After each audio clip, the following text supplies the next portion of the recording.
Hello বন্ধুরা, কেমন আছো তোমরা? আশা করছি ভালো আছো। সুস্মিতা মেকওভারে একটা ভিডিও নিয়ে আসলাম, ভাবলাম তোমাদের সাথে এই ভিডিওটা একটু শেয়ার করি। আর এই সামারে তোমরা কিভাবে একটা লং লাস্টিং মেকআপ করবে ওয়াটারপ্রুফ, সেটাই আজকে দেখাবো।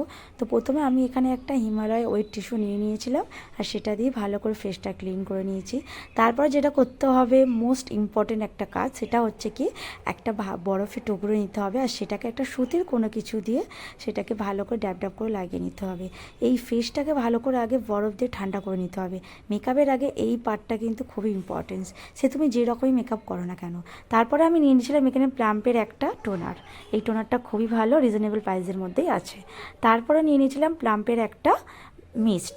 আর প্রত্যেকটা জিনিস আমি অ্যাপ্লাই করার পর 1 মিনিট করে টাইম নিয়েছিলাম। তারপরে এখানে পিএসসির ওয়াটার বেস ময়শ্চারাইজারটা ইউজ করব। আর এটা সামারে খুবই ভালো, তো তোমরা চাইলে এই ময়শ্চারাইজারটা ইউজ করতে পারো। তো ময়শ্চারাইজারটা ভালো করে আমি আগে অ্যাপ্লাই করে নেবো।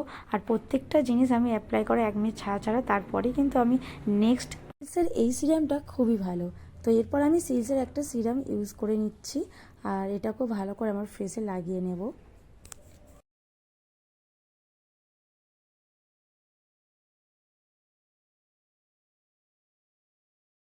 এরপর আমি একটা পিএসসি স্টোভ ক্রিম ইউজ করব। তো তোমরা দেখতে পাচ্ছ পিএসসি স্টোভ ক্রিমটা খুবই ভালো। তো তোমরা দেখো এটা আমি লাগানোর পর কতটা আমার ফেসটা গ্লো করবে, কতটা। তো এই স্টোভ ক্রিমটা তোমরা চাইলে নিতে পারো, খুবই ভালো আর রিজনেবল প্রাইসের মধ্যেই আছে। তো তারপর স্টোভ ক্রিমটা লাগানোর পর কতটা ফেসটা গ্লো করছে সেটাই তোমাদের দেখাবো, তোমরা দেখো। কে বিউটির একটা কনসিলার প্যালেট আমি নিয়ে নিয়েছিলাম আমার ডার্ক স্পটগুলো হাইড করার জন্য। আর তার সাথে আমি অ্যাকোয়া গিভ একটু ম্যাজিক ড্রপ মিশিয়ে দিয়েছিলাম, জাস্ট 1 ড্রপ দিলেই হবে। আর পিএসএ অ্যাকোয়া গিভ ম্যাজিক ড্রপটাও খুবই ভালো, তোমার চাইলে এটাও নিতে পারো। আর তারপরে আমি আমার ডার্ক স্পটগুলো হাইড করে নিচ্ছি, দেখছো তোমরা দেখতেই পাচ্ছ যে কতটা সুন্দরভাবে হাইড হয়ে যাচ্ছে। আর এই কে বিউটির এই কনসিলার প্যালেটটা খুবই ভালো। তারপরে এগুলো আমি ভালো করে ব্লেন্ড করে নেব। ব্লেন্ড করার পর আমি এখানে নিয়ে নেব একটা ফরএভার 52 এর আমার সেট থেকে একটু ফেয়ার সেটের একটা ফাউন্ডেশন। আর তারপরে ফাউন্ডেশনটা লাগানোর পর আমি সেম প্যালেট থেকে আবার আমার সেট থেকে একটু ফেয়ার সেটের একটা কনসিলার নিয়ে হাইলাইট জোনগুলোকে হাইলাইট করে নেব। তারপরে নাকটা যেহেতু আমার বোতা, তাই জন্য নাকটা একটু সরু করে নিচ্ছি, গালটাও একটু হালকা করে পাতলা করে নেব। আর কপালটা যেহেতু একটু বড়, তাই জন্য কপালটাও আমি ছোট করে নেব। তো এইভাবে আমি আমার পুরো ফেসটাকে লাগিয়ে নিচ্ছি কনসিলারগুলো। তো তারপর রিকটের একটা লিকুইড ব্লাশার দিয়ে আমি ব্লাশ করব। তো তোমরা দেখতেই পাচ্ছ রিকটের এই লিকুইড ব্লাশারটা খুবই ভালো, তোমরা চাইলে নিতেই পারো।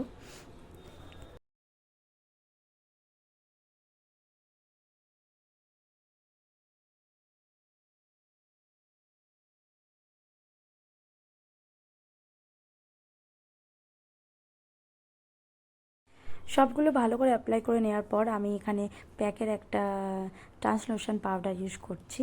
আর এই ট্রান্সলোশন পাউডারটা ওয়াটারপ্রুফ আছে, তোমরা চাইলে এটাও নিতে পারো।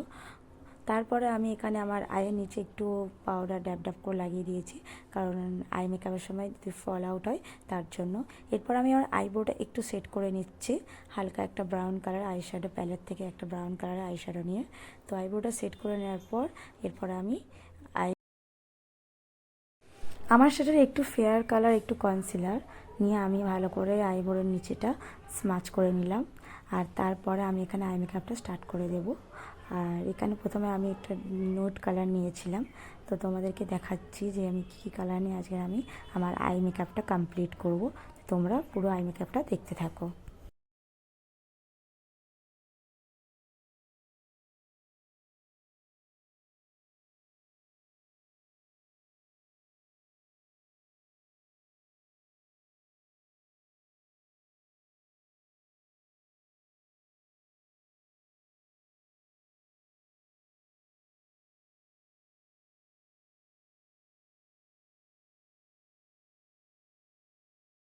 আই মেকআপটা কমপ্লিট করে আমি এখানে ফরএভার 52 এর একটা লাইনার জেল লাগিয়ে নেব।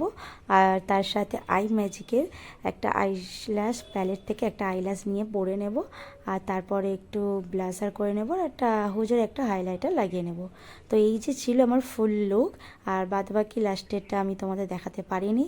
আর হ্যাঁ, লাস্টের সেটিং স্প্রেটা অবশ্যই লাগাবে, আমি বলতে ভুলে যাচ্ছিলাম। ফরএভার 52 এর একটা সেটিং স্প্রে আমি ইউজ করেছিলাম, আর তার সাথে প্যাক, এই দুটো। আজকের এই লুকটা কেমন লাগছে অবশ্যই কমেন্টে জানাবে। ভিডিওটি ভালো লাগলে লাইক করে দিও, শেয়ার করে দিও। আর যারা ভাবছে এরকম মেকআপ লুক চাই তারা অবশ্যই আমার সাথে কন্ট্যাক্ট করো। আপাতত টাটা, দেখাচ্ছে নেক্সট ভিডিওতে।